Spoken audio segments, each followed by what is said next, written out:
Kerjaan apa? Kerja dagang. Dagang. Cak mana ceritanya? Ngelapor apa kesini bang? Aku lapor aku nagih utang. Nagih utang. Terus? Ada yang utang sama aku kan. Heeh. Jadi pagi jam 4 subuh Heeh. aku nagih situ. Heeh. Terus? Pas aku tagih orang ini kagak bayar.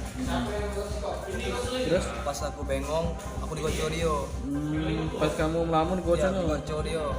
Pas digocor dia ambil adik. Dikejarnya aku. Lalu dikejar dia ke maling pula. Jadi masa ngejar semua. Iya.